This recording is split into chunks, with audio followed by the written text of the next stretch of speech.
Now that California voters have legalized marijuana, what will it mean for local courts? A tiny desert lizard that can fit in the palm of your hand at the center of a controversy over endangered species and access to the desert. Have a holly jolly Christmas. Old St. Nick visits some of San Diego's neediest children. KPBS Evening Edition starts right now.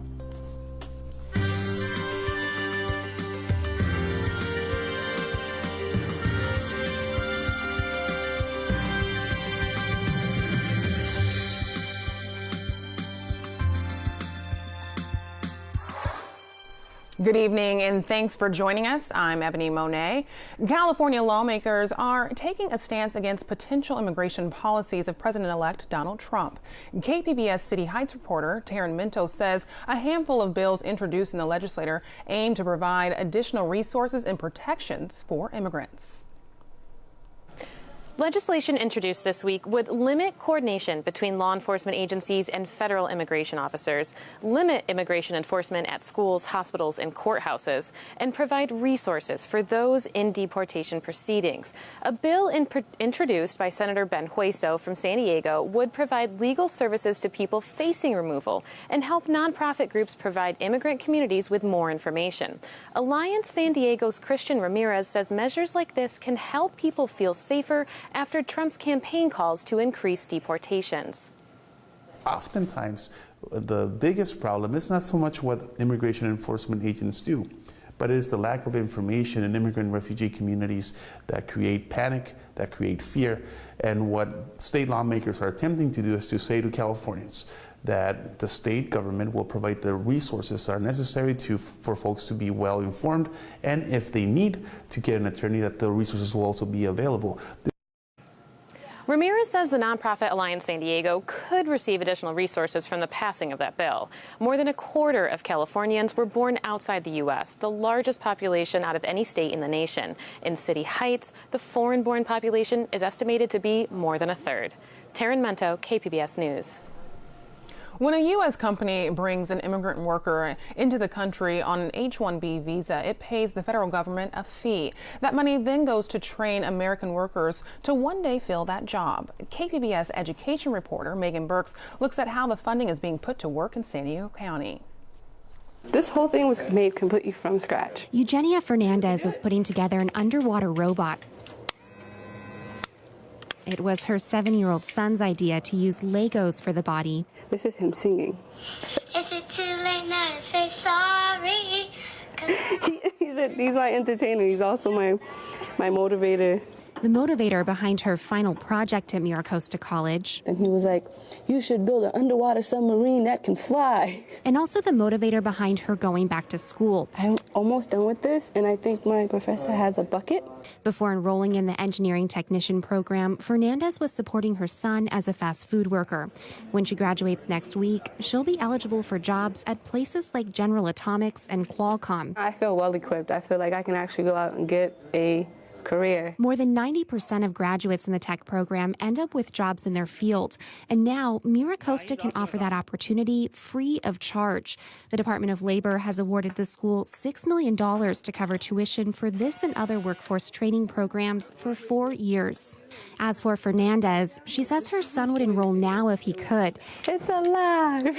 He wants to be an engineer, just like Mom. And I'm excited to show this to him because I'm like, your idea worked. Megan Burks, KPBS News.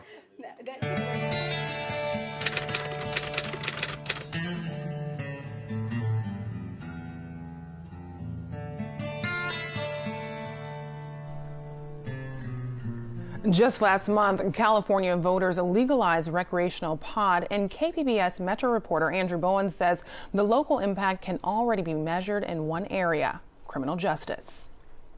Even before voters cast their ballots on Election Day, officials were preparing for marijuana legalization.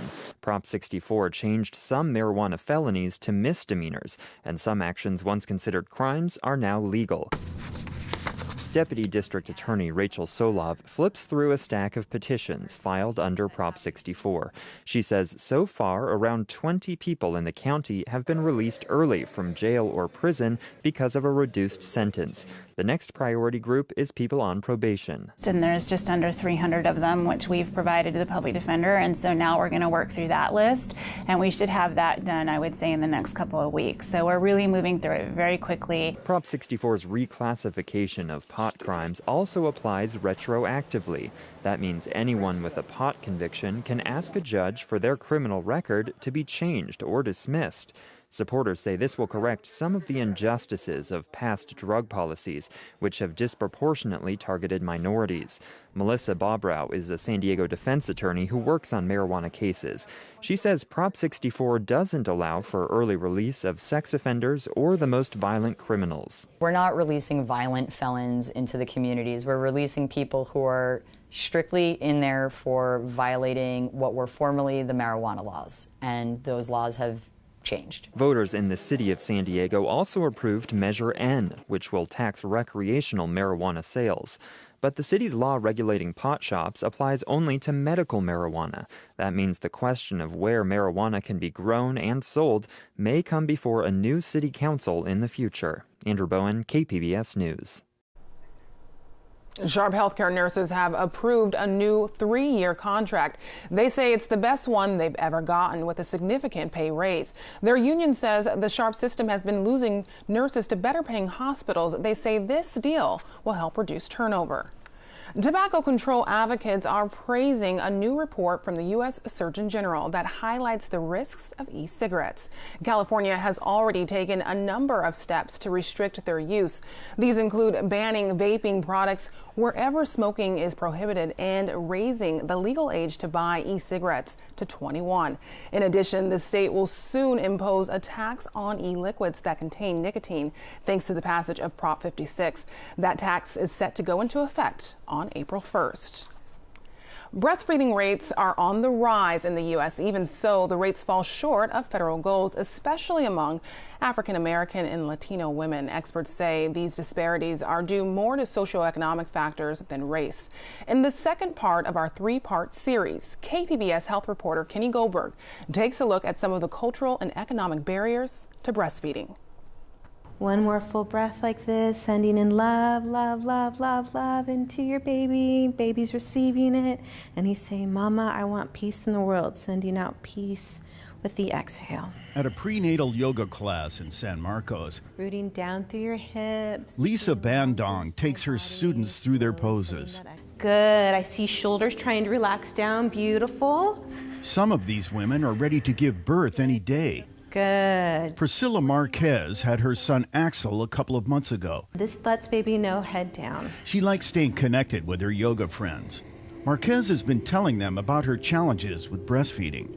It's a lot more difficult than what it looks like when you see women just, breastfeeding everywhere. I have more respect for them now because it takes a lot from your body, your mind, physically, emotionally as well, too. There's nothing more natural than breastfeeding. And before the advent of formula, all girls grew up seeing women breastfeed their babies. And really help them to get the colostrum. Lactation consultant Vicki Wolfram, who passed away after we interviewed her, said we no longer live in a breastfeeding culture. Most young women giving birth today have only seen bottle feeding, and they only know about schedules, and they really don't know what normal, natural, instinctual breastfeeding looks like. That's why many new moms need help with breastfeeding. Yeah. Carolina Alban-Stoughton says she couldn't have breastfed her baby without it. You really need guidance. You really need someone to walk you through it. And there's really a science behind it. I'm just going to do his temperature. Hospital staff typically provide the kind of hands-on assistance that new moms need. I think there's just not a whole lot you can do before the baby's here. Stephanie Jardin remembers learning some techniques, but they just didn't take. They give you all the basics right from the get-go, but you're just kind of overwhelmed with the fact that you just brought life into the world, that it's kind of in one ear and out the other. For new moms who still need help with breastfeeding after they go home, there are support groups and lactation consultants. Look at how sweet you are, little one. These resources are pretty easy to come by in affluent parts of the county like La Jolla and Encinitas. They're much harder to come by in poorer areas like Barrio Logan or San Isidro.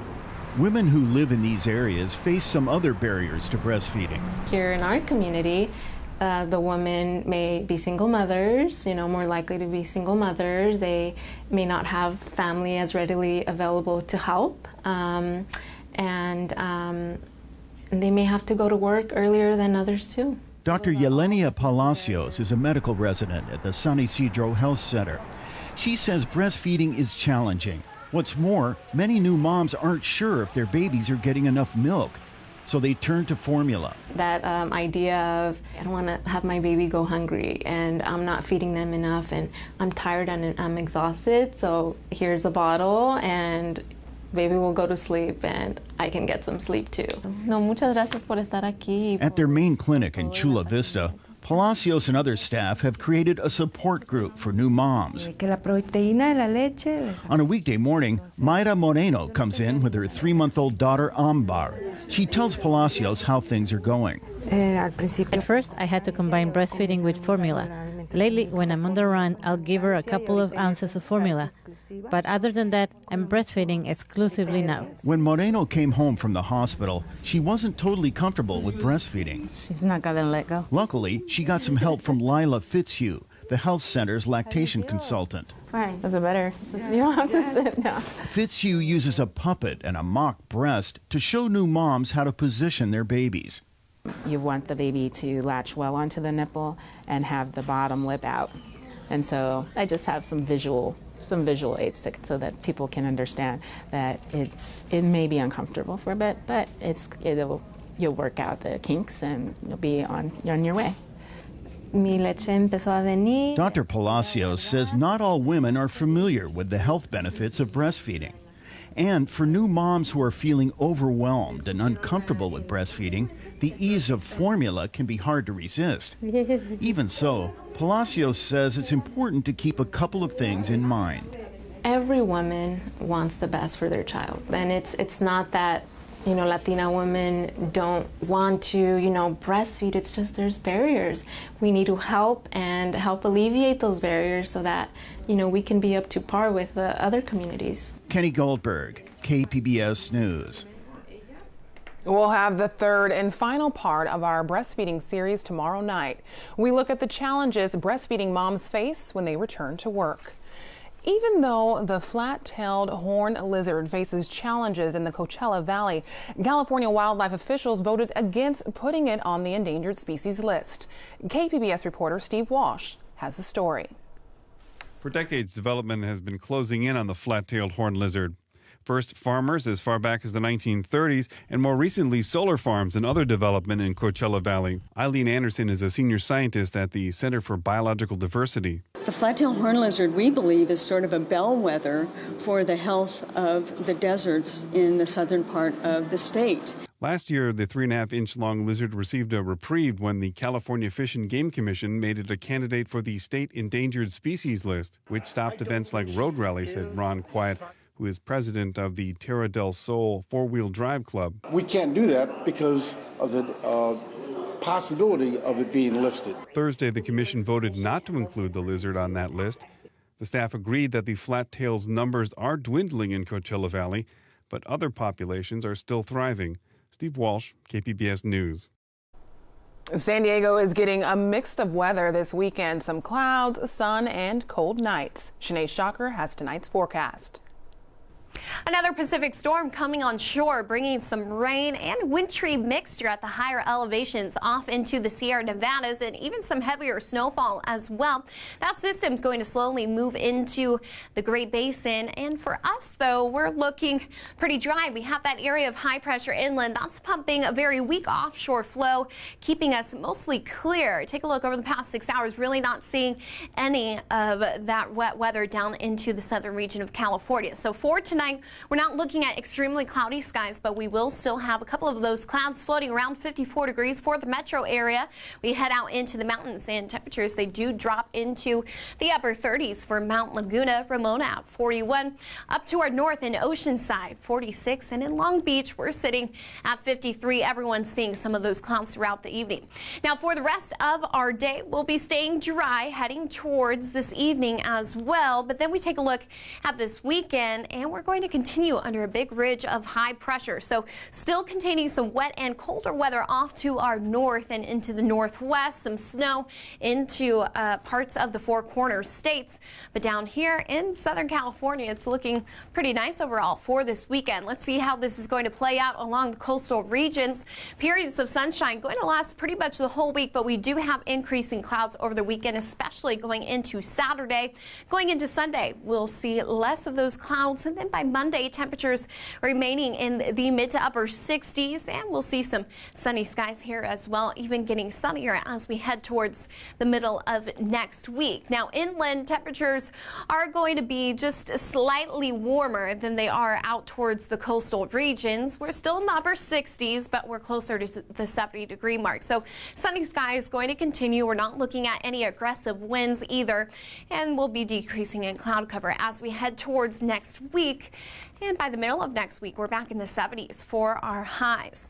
Into the mountains we go. Cooler conditions. We'll have more clouds than sun throughout our weekend as we head towards Sunday afternoon, maybe seeing some more breaks in those clouds for some sunshine. Looks to be relatively decent start to the week next week. 54 degrees for our high on Monday, 42 degrees for our low. So definitely our lows towards the mountains beginning to pick up out of those 30s, which is always a plus. Here's a look at the deserts. We're in the low 70s for our Friday, climbing into the mid 70s for the weekend. Once again, we're keeping some sunny skies, not anything that we are not used to.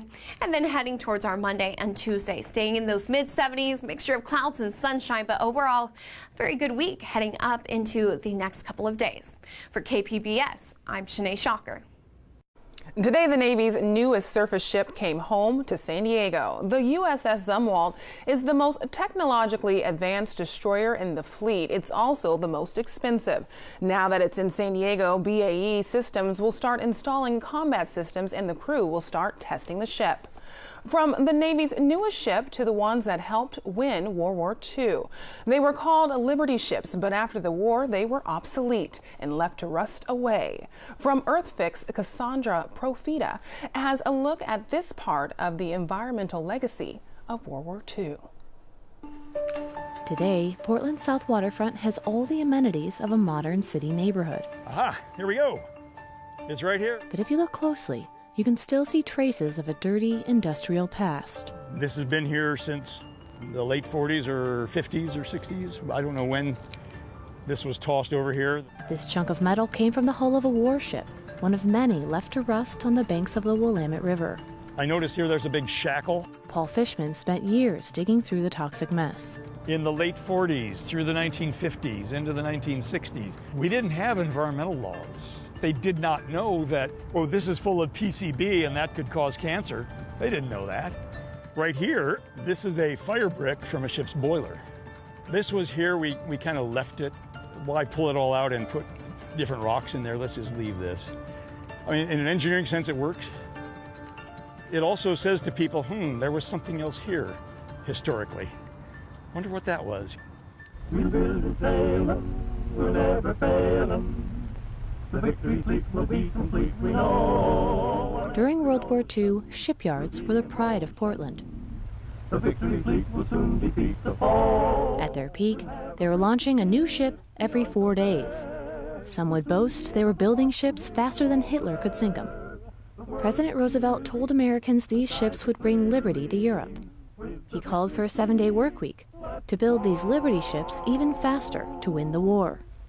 While we are proud of what we are doing, this is certainly no time to be content. We must build more cargo ships and still more cargo ships. As soon as one ship was launched, the keel was immediately laid for the next ship on that building way. Speed was encouraged, and many times quality suffered. But these ships were designed to be essentially expendable. If the United States got 2 trips of cargo across to support the troops, it was a job well done. After the war was over, the Victory ships were obsolete, but they still had value as scrap metal. Emery Zeidel turned one of Portland's wartime shipbuilding sites into the nation's largest ship-breaking operation. But the ship-breaking wouldn't go nearly as fast as the shipbuilding. For decades, the Zeidel dock on Portland's south waterfront was full of warships waiting to be cut up and sold for scrap. Mounds and mounds and mounds of metal. Just one heap after the next. It was very rusty and gritty, and you'd kind of go, who would want to go out there? From 1946 through the 1970s, the business dismantled around 300 ships. I remember Dad would come home and he would say that we could go down and go on a particular ship before they started to dismantle it. They had that kind of rusty smell. You know, there's certain smells you sort of can't forget. Bill Goebel started working in the scrapyard in 1960, when he was just 16 years old. So these pieces, they've come off of the ships when we were in the dismantling days. Stern pieces, and that's a bow piece there. Some ship hulls were filled with concrete for ballast. Those pieces, and anything else that didn't have scrap value, were left on the banks of the river. The very end of it, you know, you'd have everything cut down to the last 5 or 6 feet of the ship, and then that's what these would be.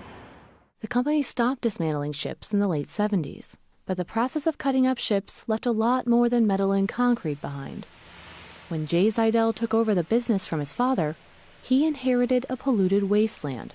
The world's changed a lot since my dad was young and active and growing the business. We now know that there were materials on the ship that represented environmental issues, lead-based paint, the asbestos, PCBs, and other things that we ran across. But at the time we were doing it, nobody knew that they were hazardous. The pollution covered 30 acres of land and half a mile of riverbank. Reviving the site would be a massive undertaking. This is certainly the biggest project I've ever done. The Zeidels hired Fishman, an environmental consultant, to oversee a voluntary cleanup. I said, guys, I will do this, but I'm only going to work half-time because I need the other half-time to see a therapist to figure out why I'm saying yes. This riverbank, before we started, was very, very steep, covered with all kinds of rubble, concrete, asphalt, metal, all kinds of industrial and urban debris that had been dumped here. It was truly a mess. Cleaning it all up meant clearing debris and removing the most contaminated soil and river sediment. They covered the land and a portion of the riverbed with a thick layer of clean sand, dirt, and gravel. This entire property now is capped. So there's a protective barrier of at least 2 feet of clean material between people, wildlife, fish, etc. So we've cut off the source of contamination. Then they started planting. It's really a whole ecosystem that I don't like to use the word restored because it's not the way it was 200 or 300 years ago and beyond, but it's really a simulation of a very native riparian riverbank, and we're very, very proud of it. It looks great. By cleaning up an ecological mess, the Zeidel family redeemed their own tainted land. It took 20 years and $20 million, but now they have a clean piece of riverfront property and a chance to be part of Portland's next chapter of reinvention and redevelopment. I'm Judy Woodruff. On the next NewsHour, a special series following 3 women on their mission to earn newly opened combat roles in the Marines. That's Thursday on the PBS NewsHour. Christmas comes early for children at Father Joe's Villages. Today, Mr. and Mrs. Claus delivered more than 150 gifts. Parents tell me this holiday cheer is just in time. Have a holly jolly Christmas. It's a welcome sight for these excited preschoolers. Each child gets his or her own time with Mr. and Mrs. Claus. They've come bearing personalized gifts for the children of Father Joe's villages. Oh, wonderful. Savoy Woodward is here with his 2 sons. His 3-year-old gets a coloring set and a fire truck. 9-month-old Lavelle is partial to microphones. It's been a stressful year. To have something like this for the kids, put a smile on their face is always a good day. Staff here tells us before coming to Father Joe's, some of these kids worried about where they'd sleep at night. So that they're able to be here and to be able to put those worries aside and have a Christmas and not have to worry about, does Santa remember me? Am I going to be getting gifts? They are going to be getting something. Thanks to Santa and his helpers at Old Town Trolley, who bring Christmas to Father Joe's every year. Here's a look at what we're working on for tomorrow in the KPBS newsroom. On Morning Edition, we'll have a preview of a new film called Things to Come, about meeting change head on. And on Midday Edition, Yelp says San Diego is one of the best places to find gifts from local independent stores. We'll have a look at what the mom and pop shops can expect this holiday season. That's at noon on KPBS Radio. You can find tonight's stories on our website, kpbs.org/evening edition. Thanks for joining us. Have a great evening.